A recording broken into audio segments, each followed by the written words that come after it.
एक मित्र ने पूछा है कि कृपया आप ब्रह्म कुमारी जी की जो साधना पद्धति है उसके बारे में कुछ स्पष्ट करें और उनके बारे में कुछ कहें।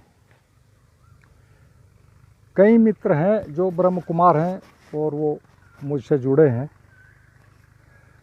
और कुछ पूछते भी रहते हैं, तो मैं इस विषय में कुछ ज़रूरी बातें ज़रूर करूँगा, उनको स्पष्ट करूँगा।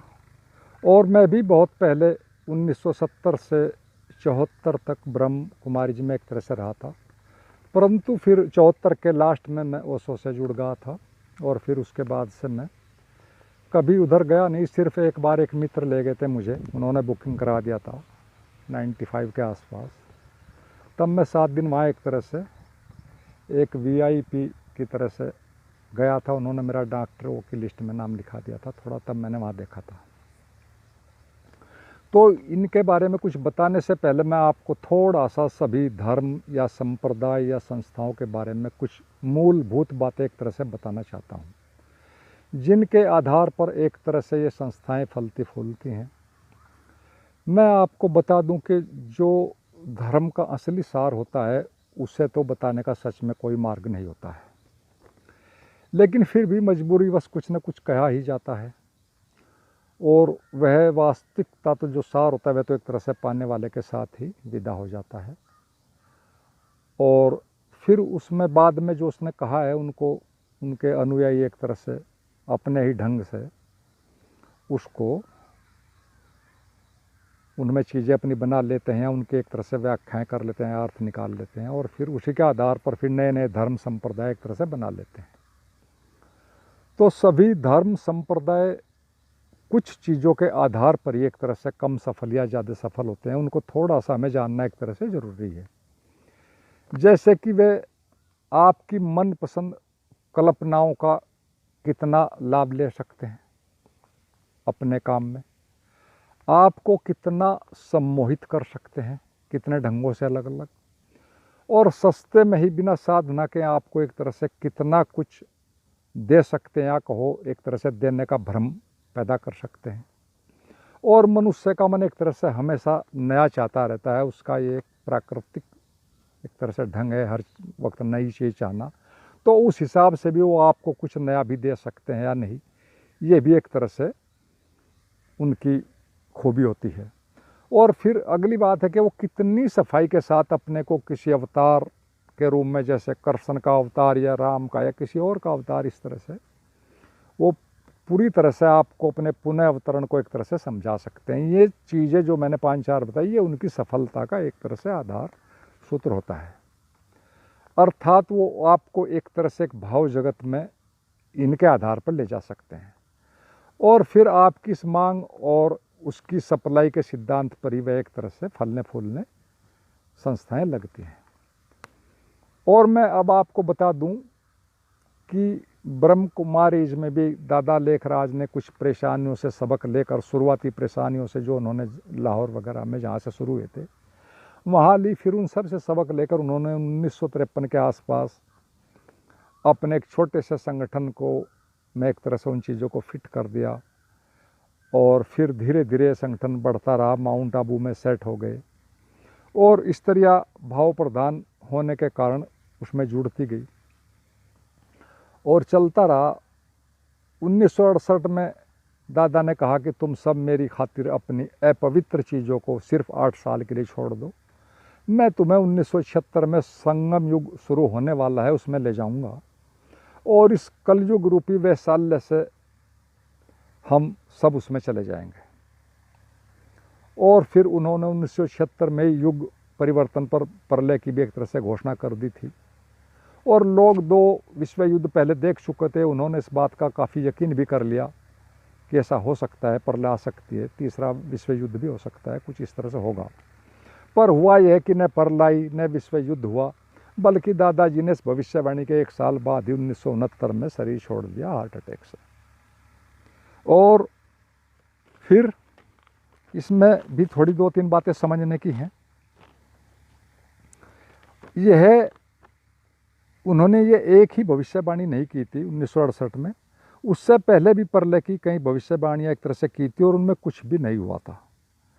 और फिर दादा के बाद भी दादी प्रकाशमणि ने जो हेड थी 1999 में के आसपास कहा था कि अब बस तैयार हो जाओ, सब विनाश हो जाएगा, सिर्फ ब्रह्म कुमारीज और कुमाराज जो भाई हैं, भाई बहन, वही बचेंगे।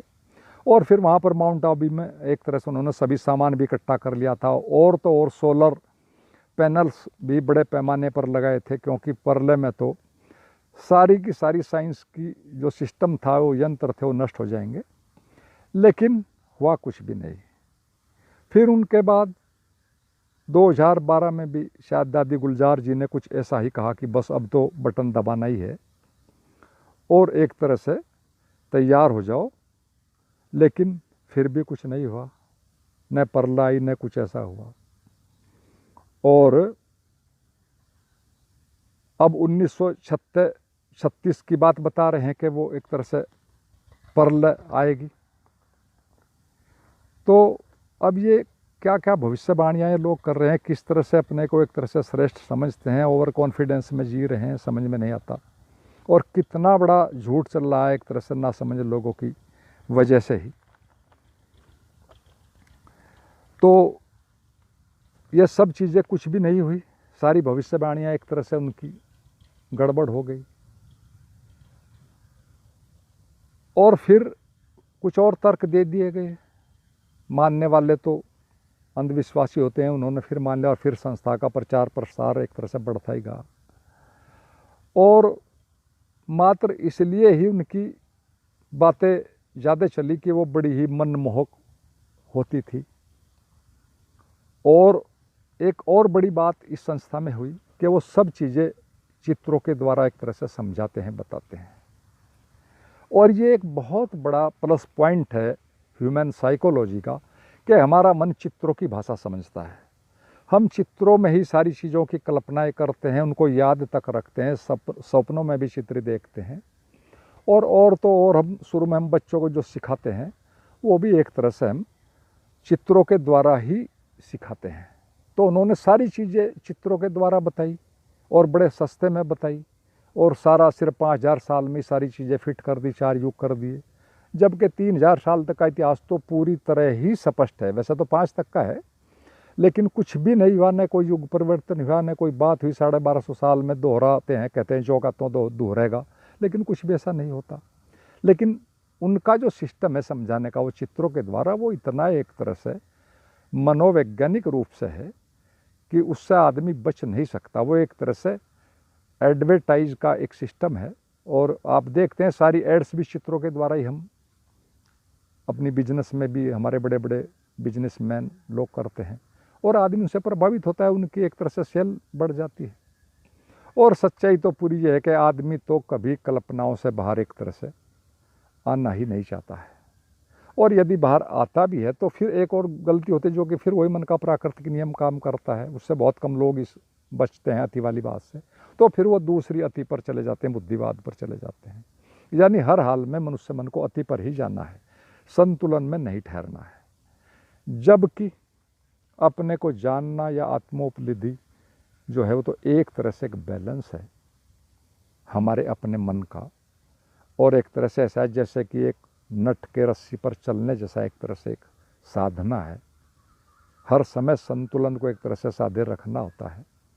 और नट के समान ही कभी दाईं तरफ हाथ या बांस को झुकाना पड़ रहा है तो कभी बाईं तरफ, तभी जाकर एक तरह से यात्रा पूरी होती है। और यह सब तो बस एक तरह से होश को ही बढ़ाते जाने का खेल है। तो जिस व्यक्ति में भी थोड़ी सी होश या बुद्धि है, वह कभी भी एक कल्पनाओं की दुनिया में ज़्यादा ठहरना नहीं चाहेगा। वो तो उन सब पर भी और जीवन पर भी एक तरह से एक वैज्ञानिक की भांति एक तरह से निष्पक्ष रूप से काम करेगा, प्रयोग करेगा। अब यदि हम ब्रह्म कुमारी की शिक्षाओं व मान्यताओं को देखें तो वे बहुत ही एक तरह से अवैज्ञानिक, अव्यवहारिक और मात्र कल्पनाओं पर आधारित हैं, और कुछ भी नहीं। असल में कोई भी संगठन चलाने के लिए एक तरह से मनुष्य को एक तरह से एक नयापन और कुछ एक लालच उसको दिखाना ही पड़ता है, उसको देना ही पड़ता है, तभी कोई संगठन चलता है। और ये नियम एक तरह से करीब करीब हर जगह ही कम ज़्यादा लागू होता है, और ये मजबूरी है एक तरह से किसी भी बिजनेस को चलाने की। तो इसीलिए आप अपने दूसरे धर्मों को भी देख लो, इसी धर्म की बात नहीं है, किसी धर्म में, हमारे हिंदू धर्म में भी कल्प वृक्ष के नीचे हम जाएंगे तो वहाँ सभी इच्छाएँ पूरी हो जाएंगी, और किसी दूसरे धर्मों में स्वर्ग में हुरें मिलेंगी, शराब के चश्मे मिलेंगे, आदि आदि पता नहीं क्या क्या मिलेगा। तो फिर ब्रह्म कुमारीज में भी यहाँ से जाने के बाद हम राजा रानी बनेंगे, सोने के महल मिलेंगे रहने के लिए, आदि आदि। अब कोई ये नहीं सोचता कि सोने के महल से क्या एक नई बात मिलेगी, आदमी को तो भोजन ही चाहिए। तो खैर ये सब तो है ही, और आदमी के मन का कमाल देखो कि वो इस तरह की चीज़ों के लिए सब कुछ कुर्बान करने को तैयार हो जाता है और करता है। ऐसी चीज़ों के लिए एक तरह से जो कि कहीं भविष्य में है, और किसी ने आकर आज तक बता भी नहीं कि वो सच में है भी या नहीं है। और इसके विपरीत जो अभी और यहीं है, इसी दृश्य जीवन की गहराई में है यहीं पर, और उसका पता भी चल सकता है कि सच में कुछ है भी या नहीं है, उसमें सच में कोई खास इंटरेस्ट लेता ही नहीं, कोई रुचि नहीं लेता, कोई कुछ करता भी नहीं। तो एक तरह से ध्यान रखना चाहिए कि यदि कुछ है तो अभी और यही है, वरना तो बस एक तरह से सब बातें ही चल रही हैं। और अब मैं मोटी मोटी सी कुछ ही बातें बताता हूँ ब्रह्म कुमारी जी की, एक तरह से कि वो अपने चित्रों में सभी धर्मों के बुद्धों की, अवतारों की फ़ोटोज लगाते हैं, जबकि उन सभी बुद्धों की बातों, सिद्धांतों का जरा भी पालन नहीं करते हैं। कारण सिर्फ सभी को अपने में आने का आमंत्रण देना, निमंत्रण देना। बड़े बड़े लोगों को, राजनीतिज्ञों को एक तरह से विशेष रूप से अपने यहाँ बुलाते हैं, उनका सम्मान करते हैं, कारण सिर्फ एक कि अपना एडवर्टाइजमेंट। धनी लोगों को पूरी तरह पूछते हैं, सबसे पहले पूछते हैं, मैंने ये देखी उनकी बात, विशेष तौर पर उन लोगों से को बहुत सम्मान ज़्यादा मिलता है, उनसे दान आदि सब खूब लेते हैं, और ये जानने की जरा भी ज़रूरत नहीं समझते कि उसने वो धन कैसे कमाया है। और वैसे वैचारिक पवित्रता पर पूरा जोर देते हैं, भोजन भी कहीं बाहर का नहीं खा सकते, घर से ही बना कर ले जाते हैं। तो उस पर, पवित्रता पर तो बहुत जोर लगाते हैं, लेकिन जिन चीज़ों से संगठन चल रहा है, वो धन कहाँ से आ रहा है, वो सही है भी नहीं, इस पर कोई चिंतन नहीं। और इसके अलावा अब मैं एक और थोड़ी सी उनके बारे में बात बता दूं कि अब तो कितने ही वहाँ के पुराने भाई बहन जो वहाँ से बाहर आकर एक तरह से वो उनसे संतुष्ट नहीं हुए, कुछ चीज़ों उन्हें गलत लगी, वो बाहर आ गए हैं। कोई यूट्यूब चैनल के द्वारा समझा रहे हैं, वो एक दो तो मैंने सुना कि कोई वेबसाइट भी इस तरह की बना ली है, उन पर भी बहुत डिटेल में वहाँ के अंडरग्राउंड बातों को भी एक तरह से बता रहे हैं, वहाँ का सच सभी के सामने ला रहे हैं एक तरह से। तो ये तो इस तरह की चीज़ें हैं जो अभी चल रही हैं। तो अब आप शायद सोच रहे हैं मेरे बारे में कि मैं उनकी सारी कमियां ही बताता जा रहा हूं, उनमें तो कुछ खूबियां भी नज़र आती हैं। तो ठीक है, कमियां तो मैंने बस मोटी मोटी से ही बताई हैं, वही काफ़ी हैं समझने वालों के लिए। अब मैं आपको उनकी एक अच्छाई भी बताता हूँ, अच्छाइयाँ भी बताता हूँ, और जो कि एक तरह से सभी चीज़ों में अच्छाइयाँ बुराइयाँ या कमियाँ होती हैं कम ज़्यादा। तो इस संस्था में एक बहुत ही सुंदर बात है जो एक तरह से सभी तरह से मानसिक व शारीरिक रूप से स्वास्थ्यवर्धक है, और वह है पॉजिटिव थिंकिंग, यानी सुंदर विचारों को दोहरा दोहरा कर लंबे समय तक इनसे आत्मसम्मोहित हो जाना, उनको अपने अंदर मन की गहराइयों में पचा लेना, जो कि एक शांत स्वस्थ जीवन के लिए बहुत ज़रूरी है। और जब आप एक सामूहिक रूप से लंबे समय तक किसी भाव को दोहराते ही रहते हैं, अलग भी और समूह में भी, तो प्रकृति भी उसमें एक तरह से पूरा सहयोग करने लगते हैं, क्योंकि ये एक तरह से यूनिवर्सल लॉज हैं। इस लॉ में, यूनिवर्सल लॉ में हमारे मन के ही आधार पर हमारा जीवन एक तरह से भविष्य घटता है। आज वहाँ पर एक तरह से स्वर्ग जैसा माहौल रहता है, सभी भावपूर्ण होते हैं, नृत्य गायन सब मधुर होता है, और इन सभी भाई बहनों को एक तरह से मृत्यु के बाद तो पता नहीं स्वर्ग मिलेगा या एक तरह से नहीं मिलेगा, परंतु अभी तो वो एक तरह से स्वर्ग में ही रह रहे हैं। और यदि मैं अपने अनुमान से एक बात बता दूं कि इस दुनिया में लॉ ऑफ अट्रैक्शन का सबसे ज़्यादा लाभ किसी ने लिया है तो वह है ब्रह्म कुमारीज। लेकिन इसमें भी जो सच्चाई अगर देखी जाए तो आत्मज्ञान जैसा कुछ भी नहीं है। वो लोग मात्र आत्मसम्मोहित हैं, एक सुंदर आत्मसम्मोहन में जी रहे हैं और एक तरह से कल्पनाओं की दुनिया में जी रहे हैं। काश वो इस सब का एक तरह से लाभ ले सकते, इसको आगे बढ़ाने में, मात्र होश को ही बढ़ाने में, और आगे बढ़ते इसी लाइन में होश को बढ़ाते जाते तो बहुत कुछ हो सकता था। और सारी कहानी को छोड़कर सिर्फ होश पर ही अगर वो जोर लगाते तो आत्मज्ञान भी घट सकता है, ऐसा कुछ नहीं है। वह तो एक तरह से मात्र हमारी शुद्धतम होश का ही दूसरा नाम है। और एक बहन तो अब उस पुरानी पद्धति में भी, ब्रह्म कुमारी जी की जो पुरानी पद्धति है उसमें भी अपने भी नियम जोड़ने लगी है, बहुत बहुत चीज़ें बताने लगी है नियमों की। हालांकि नियम तो एक तरह से ठोस चीज़ों पर ही ज़्यादा काम करते हैं, मन के नियम तो एक तरह से बहुत ज़्यादा होते हैं, कुछ ज़्यादा बताने से कुछ होता नहीं, अनंत होते हैं मन के नियम, क्योंकि ये तो प्रतिपल बदलता रहता है। तो मन के नियमों को मोटा मोटा जानना लाभदायक हो सकता है, परंतु मानसिक जगत में तो एक तरह से अवेयरनेस ही एक कारगर चीज़ है और वही बदलते हुए मन को एक तरह से उसका ठीक उपयोग कर सकती है और सदुपयोग एक तरह से कर सकती है।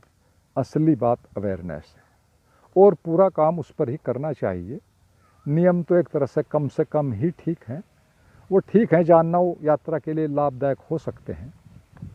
और वो अवेयरनेस की भी बात करती हैं, इमोशंस की भी करते हैं, पता नहीं कैसे दोनों को एडजस्ट कर रही हैं। और कहती भी हैं अपने प्रवचनों में कि मैं इमोशनली फ्री हूँ, लोगों को भी सिखाती हैं। अब जो व्यक्ति पहले ही हिप्नोटाइज्ड हो चुके हैं लंबे समय तक किसी धारणा से, किसी भविष्य की कल्पनाओं से एक तरह से, वो फ्री कैसे हो सकते हैं? और वो कहते हैं कि सब कुछ करते हुए योग में रहें, तो फिर वो ग्रस्त को क्यों छोड़ रहे हैं, क्यों छोड़ देते हैं, क्यों लोगों को भी शादी करने से भी मना करते हैं? तो ये लोग एक तरह से सिर्फ बस खिचड़ी पका रहे हैं और कुछ नहीं है। ये लोग अध्यात्म के नाम पर एक तरह से सुलझा तो बहुत कम रहे हैं और उलझा बहुत ज़्यादा रहे हैं। लेकिन यहाँ सच में तो मनुष्य का मन ही कुछ ऐसा होता है कि यहाँ सच में पूरा सुलझना चाहता ही कौन है? लोग सुंदर और आध्यात्मिक उलझनों में एक तरह से रहना चाहते हैं, कल्पनाओं में, और फिर उसी हिसाब से मांग और सप्लाई का नियम एक तरह से चलता रहता है, चल ही रहा है। और अध्यात्म में तो एक तरह से मैंने कमाल ही पाया है, यहाँ पर तो पढ़े लिखे अनपढ़ सभी का लगभग एक तरह से वही हाल है। बड़े बड़े डॉक्टर, जज जैसे लोग भी ऐसी बातें करते हैं, कहते हैं, और कुछ तो ऐसी बातें कि वो बताने में भी उनको एक तरह से अच्छा नहीं लगता। और आश्चर्य होता है कि ये लोग किस तरह से सोच रहे हैं, इतने जिम्मेदार और बड़े बड़े ज्ञानी लोग भी। तो यही लगता है कि बस ये तो जैसे एक तरह से कंप्यूटर ही है कि जो भर दिया तो वही ठीक है, इनमें लगता ही नहीं कि कुछ अपना भी है।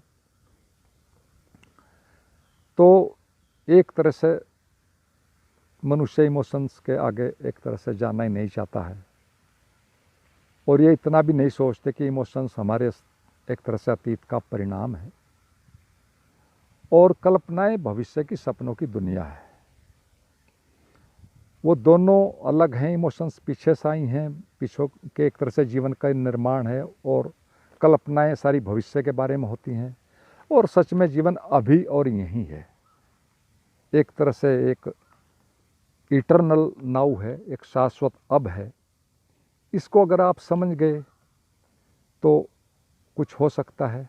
और इन दोनों को एक तरह से, भविष्य और भूत को, कल्पनाओं और भावनाओं को गिराए बिना एक तरह से जीवन को कैसे जाना जा सकता है।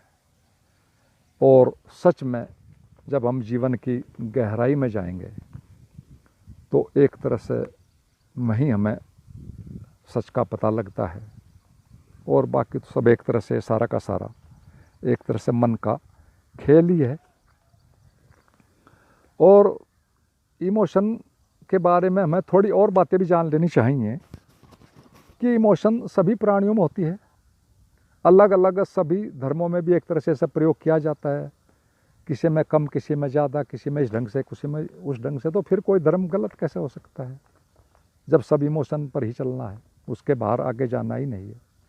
और सिर्फ मान लेने से कुछ होता भी नहीं है।